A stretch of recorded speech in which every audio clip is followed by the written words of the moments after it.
রেখেছেন। নমস্কার সমস্ত সাংবাদিক বন্ধুদের। আমি কালীপদ সেনগুপ্ত, ভারতীয় জনতা পার্টির একজন কার্যকর্তা হিসাবে গত 3 তারিখ সম্মানীয় সুকান্ত মজুমদার কেন্দ্রীয় শিক্ষা প্রতিমন্ত্রী ওনার সভায় আমি বক্তব্য রেখেছিলাম।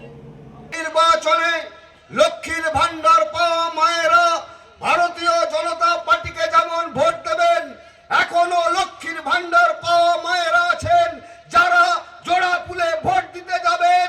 আমি সেই সমস্ত পরিবারের স্বামীদেরকে বলছি, ওই মায়েদেরকে ঘরে বন্দি রেখে দেবেন। ভোটটা দিতে হবে পদ্ম ফুলে, জোড়া ফুলে নয়।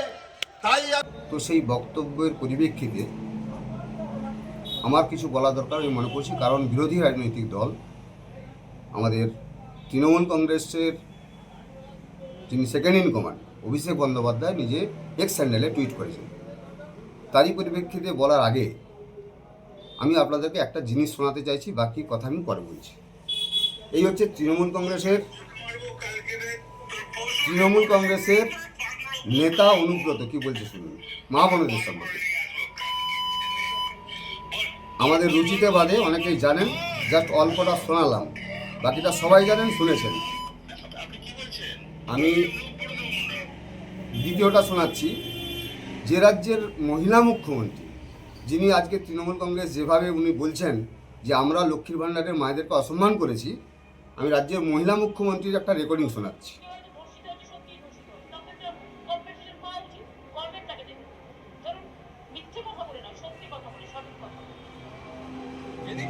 ধর্ষণ হলে রাজ্যের মুখ্যমন্ত্রী বলছেন 30,000 টাকা রেট। মা বোনেদের ধর্ষণের রেট বেঁধে দিচ্ছেন রাজ্যের মুখ্যমন্ত্রী, মহিলা মুখ্যমন্ত্রী। আর সেই তৃণমূল কংগ্রেসের দল তারা বলছেন যে আমরা লক্ষ্মীর ভাণ্ডারের বিরোধী কথা বলেছি। কখনোই না, আমার কথাকে বিকৃত করা হয়েছে। আমি যেটা বলেছি যে ভারতীয় জনতা পার্টির পক্ষেও অনেক লক্ষ্মীর ভাণ্ডারের মা বোনেরা ভোট দিয়েছেন, তাই তো আমরা 12টা সাংসদ পেয়েছি, বিধায়ক পেয়েছি। লক্ষ্মীর ভাণ্ডার তো একটা সরকারি প্রকল্প, এখানে আমাদের দল বা আমরা এর বিরোধী নয়। আমাদের প্রদেশের প্রাক্তন সভাপতি সম্মানীয় কেন্দ্রীয় শিক্ষা প্রতিমন্ত্রী ডক্টর সুকান্ত মজুমদারও বলেছেন যে লক্ষ্মীর ভাণ্ডারে যে টাকা তৃণমূল কংগ্রেসের সরকার দেন তার থেকে 1 টাকা হলেও বেশি আমাদের সরকার দেবেন। আমাদের প্রদেশের বর্তমান সভাপতি সম্মানীয় শ্রমিকদাও বলেছেন একই কথা। সুতরাং পার্টির স্ট্যান্ড পয়েন্ট আমাদের একটাই, যে লক্ষ্মীর ভাণ্ডার কি আগামী দিনে অন্নপূর্ণা ভাণ্ডার হবে সেটা পরের কথা, সরকারি প্রকল্প যেমন চলছে তেমন চলবে। আমি যেটা বলার চেষ্টা করেছি বা বলেছি, সেক্ষেত্রে কোনো যদি মাতৃশক্তি আঘাত পেয়ে থাকেন সেটা আলাদা বিষয়। আমি কিন্তু আমার কথাকে বিকৃত করা হয়েছে। আমি বলেছি যে এই বর্তমান রাজ্যের সরকার, আপনারা দেখেছেন রিসেন্ট ঘটেছে 26,000 শিক্ষক, তারাও তো কোনো মায়ের লক্ষ্মী ভাণ্ডারের সন্তান। আজকে সেই শিক্ষকদের চাকরি কেড়ে নিয়েছে মমতা বন্দ্যোপাধ্যায়ের সরকার। আর আমি বলেছি যে লক্ষ্মীর ভাণ্ডার পেয়ে জোড়া ফুলে ভোট দিতে যাচ্ছেন, অথচ তার কোলের সন্তানের ভবিষ্যৎ অন্ধকারে আছে। সে সন্তান পড়াশোনা করে MA BEd পাস করে যখন রাতের অন্ধকারে বালিশে মাথাটা রেখে কান্নাকাটি করে, সে তার বাবাই যন্ত্রণা বোঝে। আসলে যে মাতৃশক্তি ওই তৃণমূল কংগ্রেসের প্রলোভনে পড়ে আজকে লক্ষ্মীর ভাণ্ডারের নাম করে তৃণমূল কংগ্রেসে ভোট দিতে যান, আমি তাদের জন্য এই কথাটা বলেছি। তো এটা আমি বলছি যে মাতৃশক্তিতে অসম্মান করা নয়, আমরা মাতৃশক্তিকে দুর্গা দেবীর মতো পুজো করি, তাই এর ভুল এবং অপব্যাখ্যা হচ্ছে। তাও আমি বলছি, আমার যদি কথায় কোথাও আঘাতপ্রাপ্ত হয়ে থাকেন সেক্ষেত্রে নিশ্চিতভাবে আমি ব্যথিত এবং দুঃখিত। তাই এটাই আমার মূল বিষয় ছিল।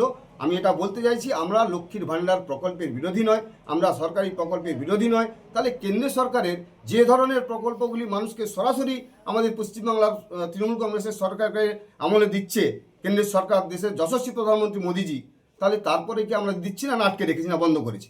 আমি আপনাদের একটা উদাহরণ দিই। অভিষেক বাবুকে টুইট করতে বলুন, ক্ষমতা থাকে যে মমতা বন্দ্যোপাধ্যায় নারীদের ধর্ষণের রেট বেঁধে দিয়েছেন, কালকে এক্স হ্যান্ডেলে টুইট করতে বলুন, আজকে করতে বলুন। অনুব্রতর বক্তব্যকে টুইট করতে বলুন যদি হিম্মত থাকে।